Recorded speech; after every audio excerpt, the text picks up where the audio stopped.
I'm Rev Suzette. I know we have few new people. I'm the senior minister, founding minister. And the actual topic was something different. And I added this because I think that when we go on a spiritual quest, our life goes into a spiritual quest, there are things that don't serve us. But we don't understand it in the middle of it. We kind of go, well, this just happened or that just happened. So I want to say that. Plus, I want to say there's a lot going on in the world right now. Would you agree? Almost beyond. And I'm not going to get into that, but I'm going to acknowledge that there's a lot going on in the world, and we have to do. All of you here online, those that are going to watch this, have to be a part of that change, and hopefully I'll give you that method today. So. Anyway, I'm going to start off with a quote, and then we have a video. The quote is, Jim Collins reminds us that builders of greatness are comfortable with paradox. They don't oppress themselves with the tyranny of the or, which pushes people to believe that things must be either or, but not both. This week we'll look at the ways that the or has kept us in bondage and some of the solutions that exist in the third way. So, because I've been feeling all the world stuff, I have a video for you.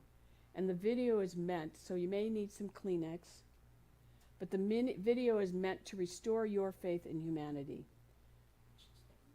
So if you need Kleenex, take it. First one makes me cry.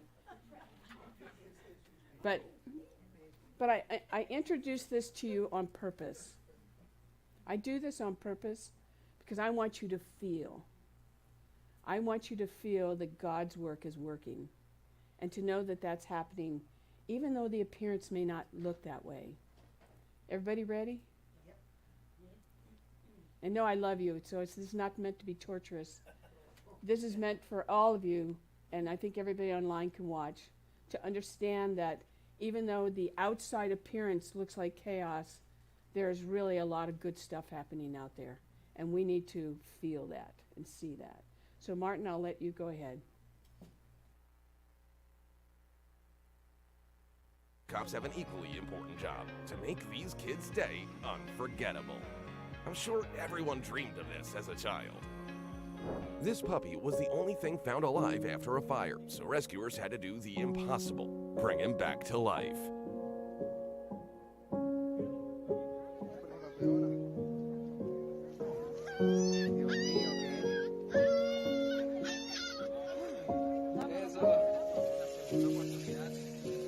Bill Connor decided to make a 3,220-kilometer healing journey to honor his daughter who had drowned. But his ultimate goal was even greater, to hear the beating of her donated heart inside another person.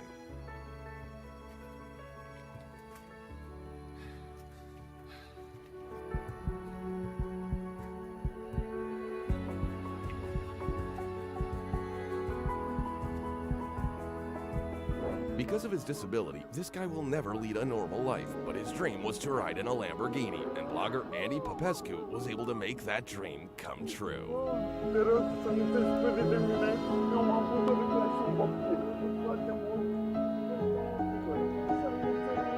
Just a few steps before the finish line, an exhausted athlete loses control of his body, which his opponents quickly take advantage of. All except one.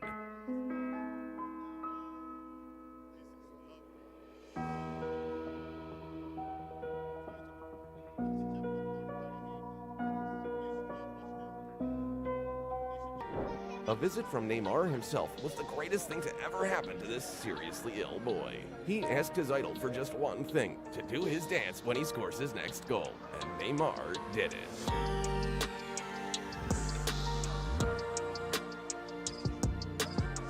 A mom couldn't stop her little baby from throwing a tantrum, so the whole restaurant decided to play along with the baby to console him.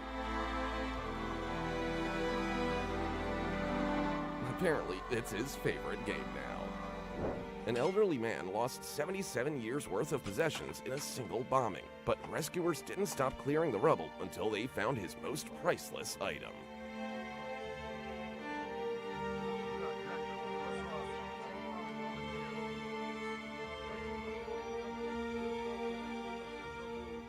This boy has to wash cars all day to help earn money for food, leaving him no time to play. But this passenger gives him some childhood joy for his work.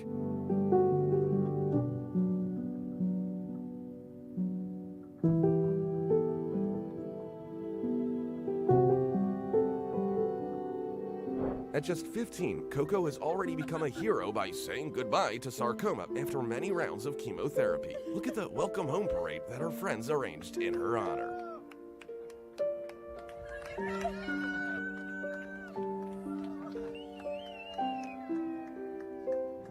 Gamer Dr. Lupo was in the middle of a 24-hour charity stream when he was given a check for $1 million from Twitch. $1 million for St. Jude's. The amount raised for a children's cancer fund instantly exceeded its goal of $2 million. Literally in a matter of months, an incurable disease made Tony Gibson forget everyone and everything, even his own wife. But the love with which she sings his favorite song causes Tony to remember for a second. Like me, I once was lost, now I see. For this fan, every match is special because he gets to help his deaf and blind friend enjoy the game like everyone else.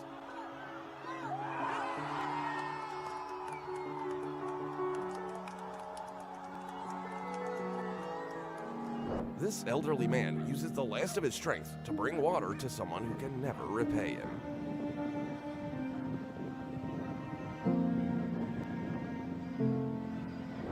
Because of her disease, it's difficult for this little girl to live a normal life, but her classmates are doing everything they can to make sure she feels included in playtime. If these kids are the future, I think we're gonna be all right. Every day, a street cleaner watched car owners struggle with the realities of winter. So on this particularly snowy morning, he decided to make their day. This employee gets paid to stand at the cash register, but he doesn't hesitate to abandon his post at the sight of a hungry man in need. A passenger vehicle stalled out in the middle of a flooded street, but a truck driver with an incredibly kind heart came to the rescue. When a police officer sees this little boy driving a toy car, he decides to play along with him in the cutest way ever. Ticket for being very good, all right, and listening to your mom and dad, okay? So you get a get out of jail free card, all right? But your nuts. And just so you know, cops can even turn into wizards when a little girl needs them to.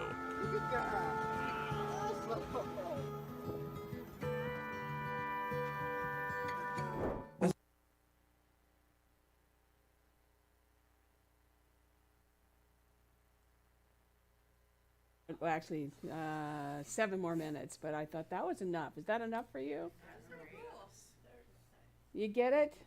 There are some really kind people. And I think those of you that are in this room are the same way. And that's what we're going to talk about today. So I have 3 quotes that were in the newsletter. And here they are. Let me do something real quick here. Lock you so it doesn't do that. So the first one is, the significant problems we face cannot be solved at the same level of thinking we were at when we created them. In the middle of every difficulty lies opportunity, plenty of opportunity. The only way to deal with the future is to function effectively in the present. So what we do today really has an impact on tomorrow. And so it's, for me, I don't know, something's happened where I've realized that what I do, even when I have a little upset at my house, is I have to change how I'm behaving. I can't continue to move in that way of anger or frustration or upset. It's happened, it's done, it's over with, and then move into, okay, how do we move together on this? So I find it very interesting that this is the month of paradoxes. Isn't life a paradox right now? It's just amazing to me. And here we are studying it. So what a perfect way for us to move into how do we move through this. As I said earlier, the state of our world is complicated. And I don't know about you, but I do feel like I'm in a tug of war. You feel like you're in a tug of war. Who do I do? Who do I stand for? Well, there's no standing for anybody. There's none. We are neutral. It's about claiming peace and love throughout the entire world. That's the bottom line. I'm not going to go into it. I could, I have my own views, and I don't really even care anymore what my views are. What's important is that we move forward through this. But I want to emphasize that how many here have, in their lifetime, we'll just say in your lifetime, have had the either or attitude? How many have moved past the either or? Good for you. Because we can't have that now. It's best to just be and to allow and to pray and to know something greater. Because I think we're on the edge, a critical moment right now, that we, not just we here in the room, but everybody has to shift their mind, shift their thinking. How do we do these things? And it's really important that we break free of the either or. Because I have what I call the third way, and I'll be talking about that later. But I want to get into let me talk about release everything that no longer serves me. This is dear to me because I remember when I was there. I was in the beginning, over 25, 30 years ago, of things are falling away and I don't understand them. And so when I got to this talk that CSL gives to us, it didn't fit today. It didn't fit at all. And I said, well, what fits? So I want to talk about what do we do when why things go away. We release them. Because if you're on a spiritual path, and this is really important, I mean, a true 100%, I'm all in, then many things happen to us along the way. And so I'm going to go through these just so you can maybe go back in your life and go, yeah, that happened, yeah. Or maybe you're there today, I don't know. But I want you to be aware that things don't fit anymore, and it's not just clothes. It's not just clothes. And I've put them on so you can read them. Things that don't fit anymore, they don't serve us, are friends. And I'm going to go back through these, but I'm going to just mention them right now. Habits, our new habits don't fit, our old habits don't fit. Our tolerance of pain doesn't fit. Our desires don't fit anymore. This is the old. Our willingness to explore outside what we have done in the past, and our willingness to, or not, explore our story to understand what happened in our life to get us to this place. When my life fell apart, I had one desire, and that was to figure out what the heck happened. I have some other words I could use, but we won't do it up here. But what happened? What happened to me? Why did my life collapse? Why did all this stuff happen? Well, I'll be real honest. If that had not happened, I wouldn't be here today. That's the honest truth. That's the, 27, 28, 30 years later. But in the moment, it doesn't feel that way, right? It's pretty awful. So the reason that these things are old doesn't serve us is because we have, and I call it our new, A-new. We're new, we're different, we're changed. And the old no longer serves our new way of life. It just doesn't serve us. Because moving forward, we're thinking differently. And most of you in here, I believe, are metaphysicians, so you're looking at life from a, different perspective. So what happens is our true self starts to awaken, and we want to create what I call a better life. Bottom line, that's it. It's like I'm done with that. I need to change. I need to shift. I need to move into that new place. But where do we go? Well, it's day by day sometimes. But at Om, we would say, create a great life. Isn't that a theme? Yeah. The Om thing, create a great life. Well, that's what's going to happen here today. So let me talk about all these different categories. Our friends. And some of this sounds very strange, but I think some of you can relate to it.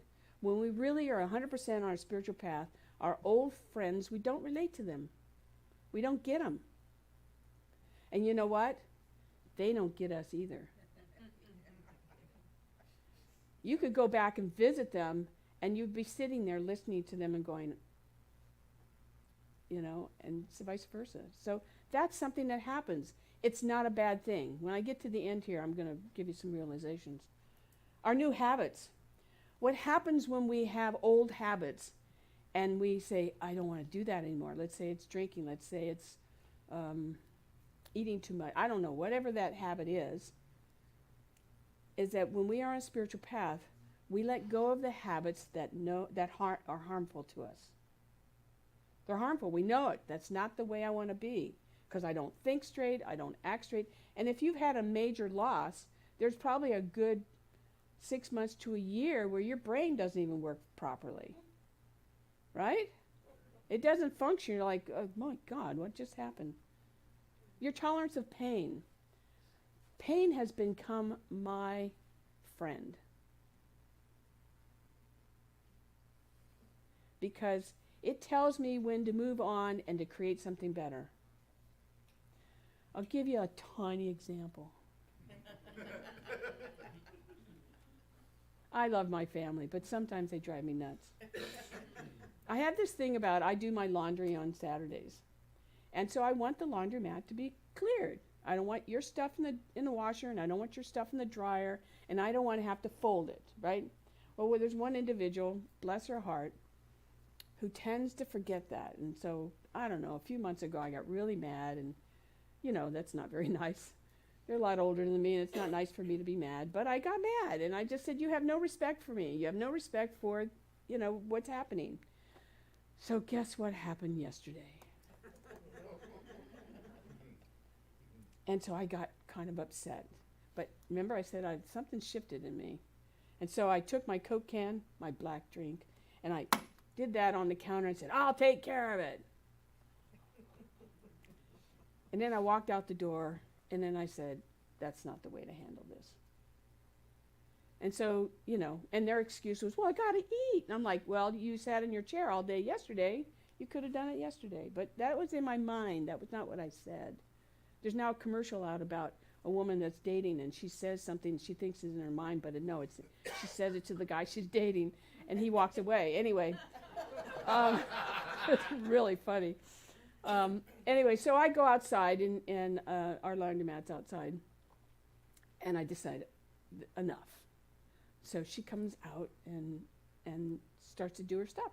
And I just thought, well, let me just help you. I said, you understand? She apologizes, actually, and I was like, oh, okay, this is good.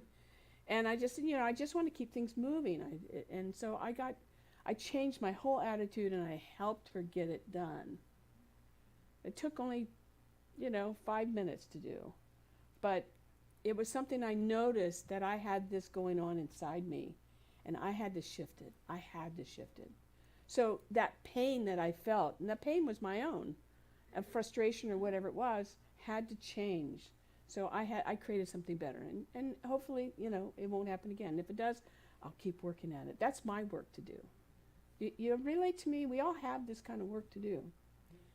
Okay, our desires. Now, I don't know about you, but when I was closed down, I was in pain. I had no desire. I was in survival.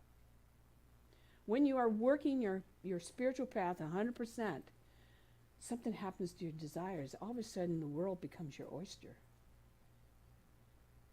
I can remember I lost everything, and then one day I'm down at the beach, and I'm sitting there, and I'm feeling okay, and I know that God's moving through me. And then I went, you know what? I own this beach. It's mine. It's yours. It's free. I own it. And my whole attitude about what I lost changed, because it's not about materialistic things. It's about the experience that I'm there, and I get to go kick the water if I'm upset.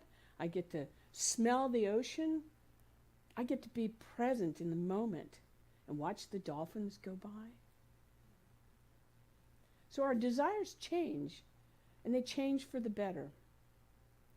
Our willingness to explore outside what we have done in the past. When we are in that other state, I don't know about you, but you know, I feel like I was, how do I put this? I didn't exist for 7 years. I pretty much gave my life to something else. And so because I wasn't conscious of it, I lost it. Now, being willing to go back and look at the past, which is what I had to do, brought me forward to say, I can do this again. And then in the meantime, over the last 25, 30 years, I've had people say to me, you've recreated your life 3 times. And you know what? I can say, yes, I have. And so it makes me not afraid of what's going to happen next. I am not afraid if I lost it tomorrow, what would happen? Right now, who's looking at their Medicare plans? I'm not afraid of it.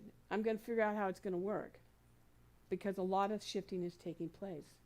So if you're in that place, you need to know you're going to be okay. You just have to do the next thing, next thing, the next thing. And then the last one is your willingness to explore your story, to understand what happened in your life to get us to this place.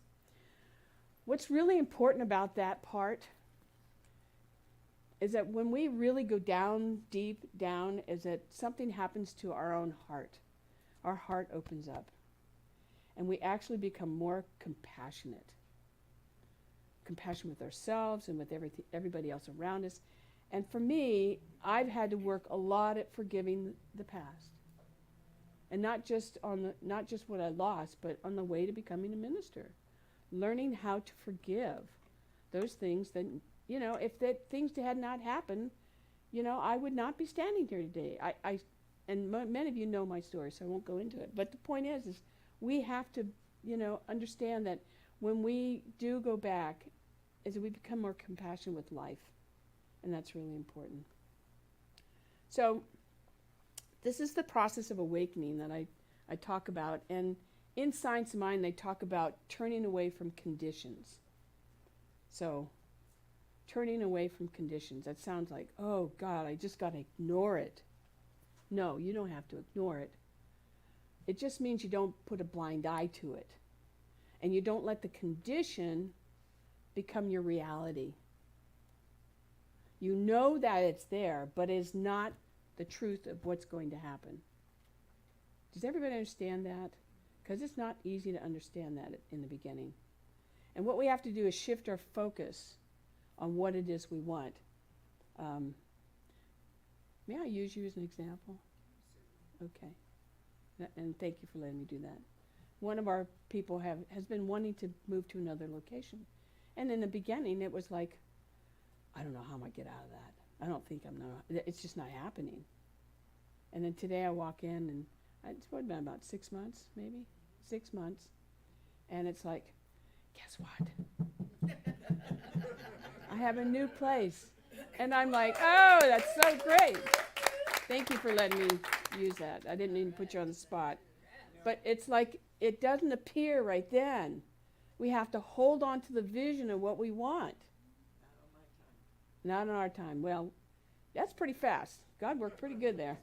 The point I'm trying to make is don't, even though it looks this way, start to do that. Just start to, even if it's a little tiny step. A little step is a step. And we start wherever we are, and when we progress.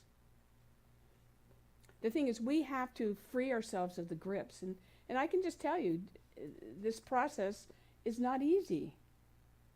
It's not easy. But you're not alone. Look at the people in this room. We have practitioners here. We have practitioners online. We are all here to support you, to get you to where you want to go.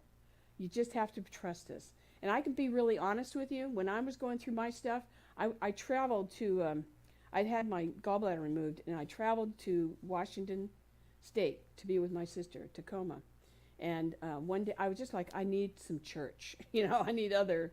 And I went to this little church. They had the old pews, the hard seats. And I sat in the back, and it was dark. That's all I remember is it was really dark. And I cried. And I cried, and I cried, and I cried. And afterwards, a practitioner who I didn't know at the time came up to me and said, "Would you like some prayer?" And I'm like, "Oh no, don't help me, don't help me, don't help me." And I walked out. What I want you to know is you don't have to do that here. We're all pretty friendly, and we want to support you to create that great life. That's really important. That is our theme. That's the way I live. That's the way we are. And if you're new and you want support, let us know.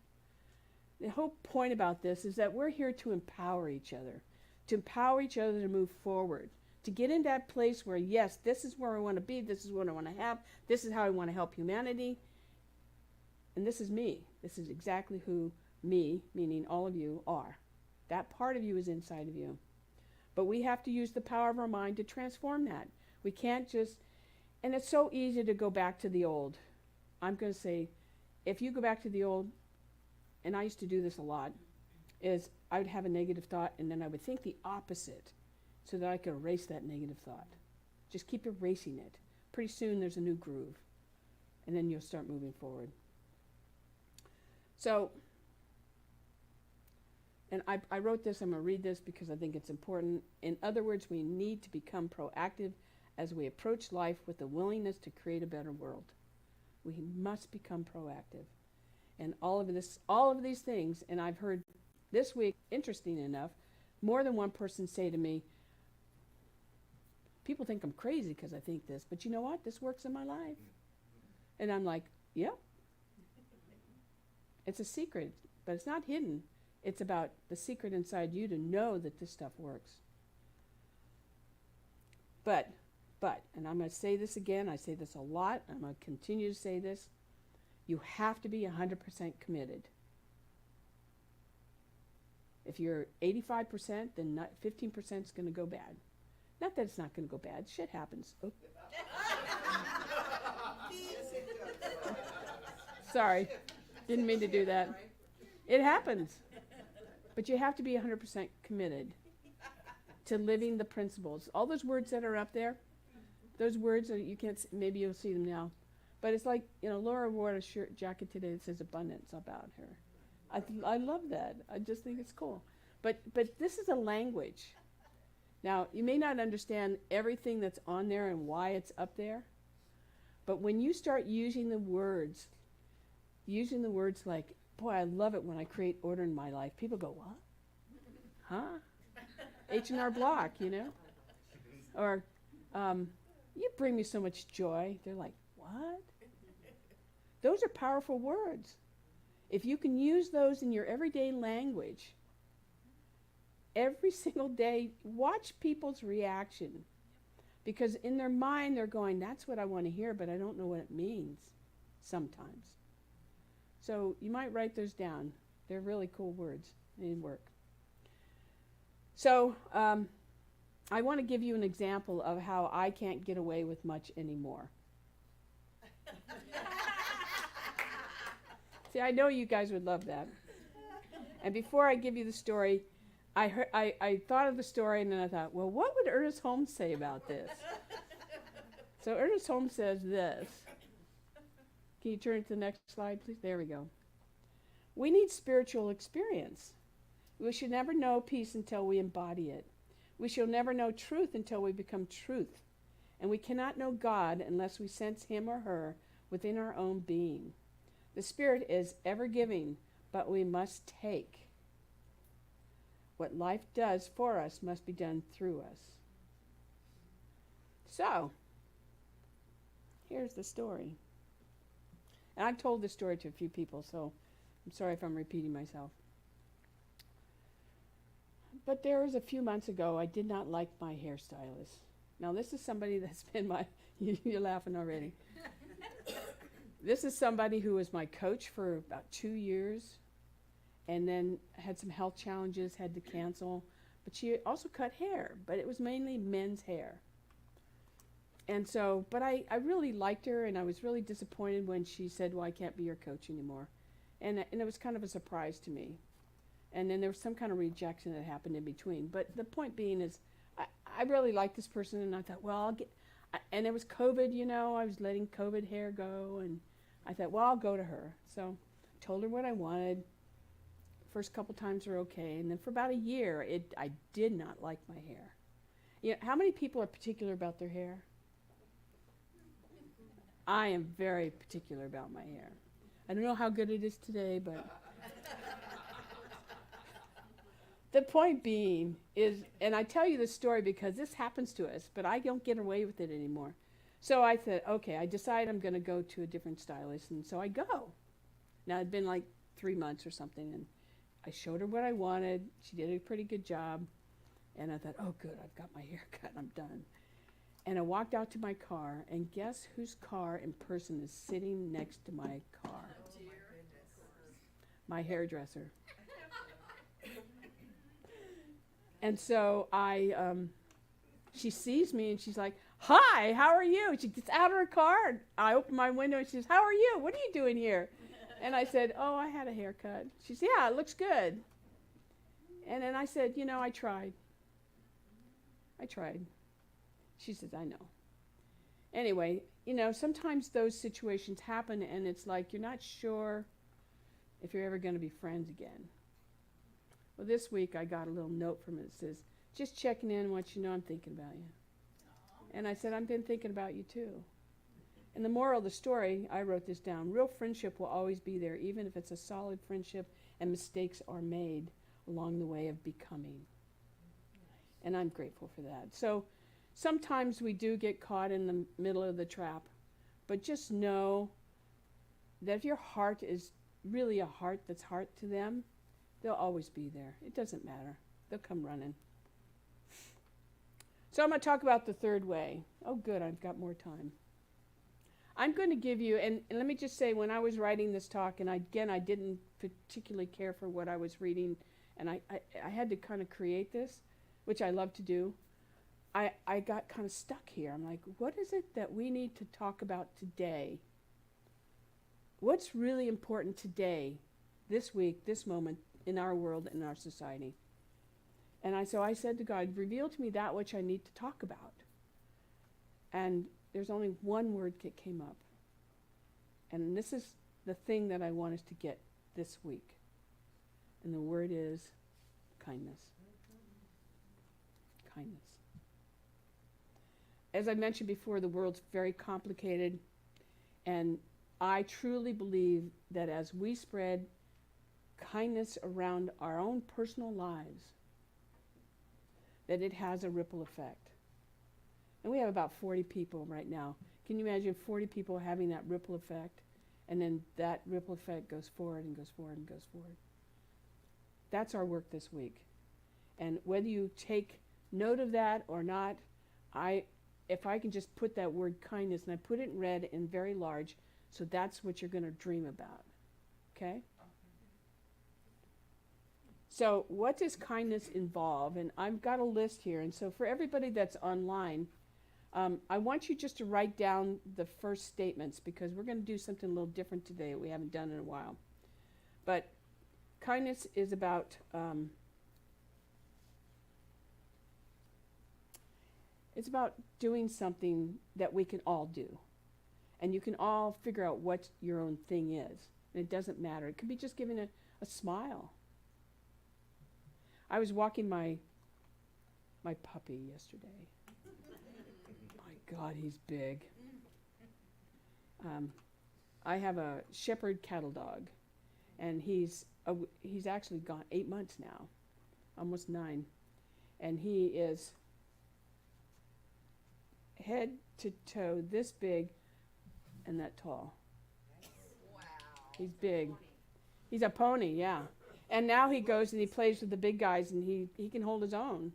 But I was walking yesterday, and I saw a gentleman, and he had a dog, and I'm trying to walk them both back to the car.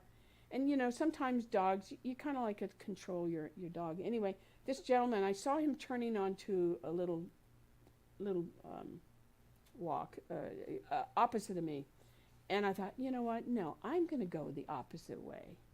So I shifted my way. And so we walked around, and we both acknowledged each other. That was like, hey, thank you. It was just a nice thank you. As simple as that. That's a kindness act.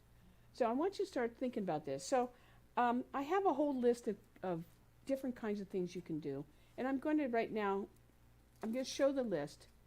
And in fact, we have a piece of paper for you. We're going to hand this out so somebody could help. Oops, did I mess that up? Sorry. So I'm going to go ahead and start while you're getting your sheets. So here's the list. These are suggestions that are formal and casual. Do acts of compassion. Let me have you, everybody have a sheet? We need one more? There you go. Great. Thanks. So for those of you online, I just write down these words, because we're going to do something a little different today, and you'll want to know what those are. So the first one is act of compassion. I'm not going to go through all these because you can read this later, but have more compassion.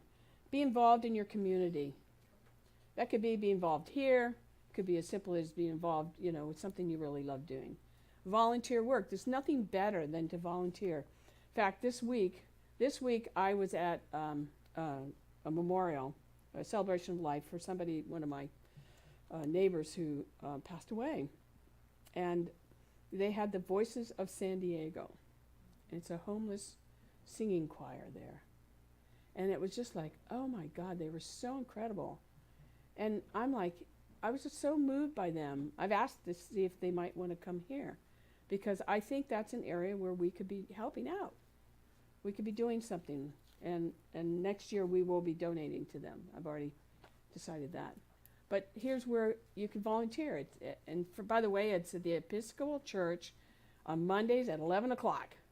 And they have people that are homeless and not homeless or have now been homed, and they all come together to sing. It's very cool. Something to check out. Do some active listening. We all know about that, right? How many people have friends here that are struggling? We all do. Just listen. Sometimes it's just getting it out, helping them just get it out. You don't have to solve the problem, but to just listen to them. Do a random act of kindness. I love doing this. My last one was at In-N-Out. Paid for the guy behind me, 2 cars back. It's like, yeah, because they don't expect that. You need to know that when we do something, it's just like that video I showed you. When we really do something that's an act of kindness, something visceral happens inside our body. We feel it. We feel it, and whatever we feel, the other person feels too. We shift their life, even if it's just for a moment.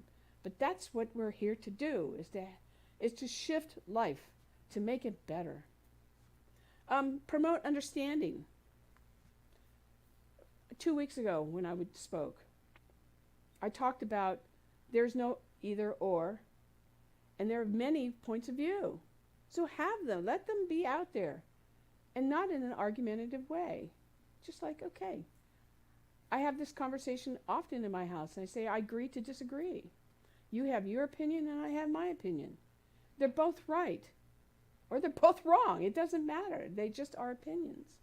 So doing that. Eco-friendly practices. This is about Mother Earth. Mother Earth. As much as I didn't like keeping all my food scraps, everybody's doing it now. I now have a place to put it so that I know that it's going to get, go back into Mother Earth and then create good soil. Mentorship. Since I have been a minister for, I've been ordained 15 years, so it'll be 18 years. Since I have been ordained, I've mentored 1 or 2 ministers every single year. And right now I have 2. Mentor somebody. It just helps. We all have so much experience that just helping one person makes us feel like we're contributing to life. So do that. Spread positivity. Now, I say this carefully because we're not just about positivity here. We are about actuality. Creating the life you want to have. But part of being actual means you have to be positive. What happens when we're negative, guys? What does that do? You get more of it, right? If I had gotten mad at my person and stayed mad at her during the laundry thing, right? What do you think would have happened? She would have felt bad. She would have felt shamed. It goes down the drain. It's like, no, it doesn't work. So it's about shifting to that new state. Promote inclusivity, like those little girls with the one on the wheelchair. Include people. I always love it when, well, I don't necessarily love this, but I know somebody wants to talk to me, and I'm in a conversation. I try to draw them in so they can be there too, and then we can talk on our own. So it's like, include people in your life. Advocate for change. This is about voting. This is about policies. This is about stuff that your vote counts. That's all I want to say about that. And teach kindness. Some of you are new here, but in the back we have a little card that's a kindness card. And if you didn't get a welcome packet, we'll make sure you get one. But everybody here, we print these so you can take a handful of them, and you can just, if you go to Starbucks and you just want to leave something, you can just leave a card on the table. It's just spreading kindness. It's that simple, It's like bringing the apple to the teacher. Simple. So through this list, I said, okay, I went to AI and I said, so what would kindness do to the world? I asked it that question. And here's what it said. The opinion of AI, this is technology, the world can be troubled, but small acts of kindness can have a ripple effect. Make it a better place. Oh my goodness. It's essential to maintain hope and continue spreading kindness even in challenging times. And the neutral opinion, extending kindness is not only a moral duty, but also a powerful force for positive change in the world. It can bring divides, heal wounds, and create a better future for everyone. So that's pretty cool. Actually, I had asked AI to take the talk I was supposed to give and put it in an outline and give me a story, and I didn't like it at all.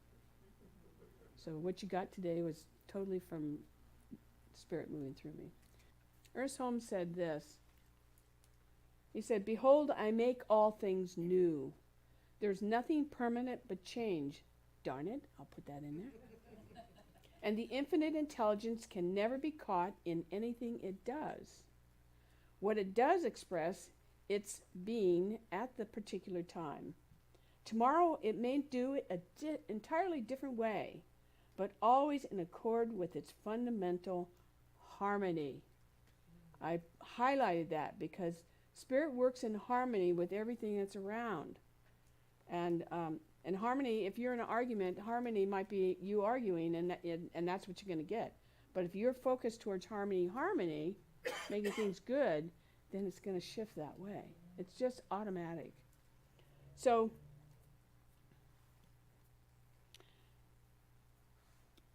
all of us are called to be in paradox. It just is the way it is right now.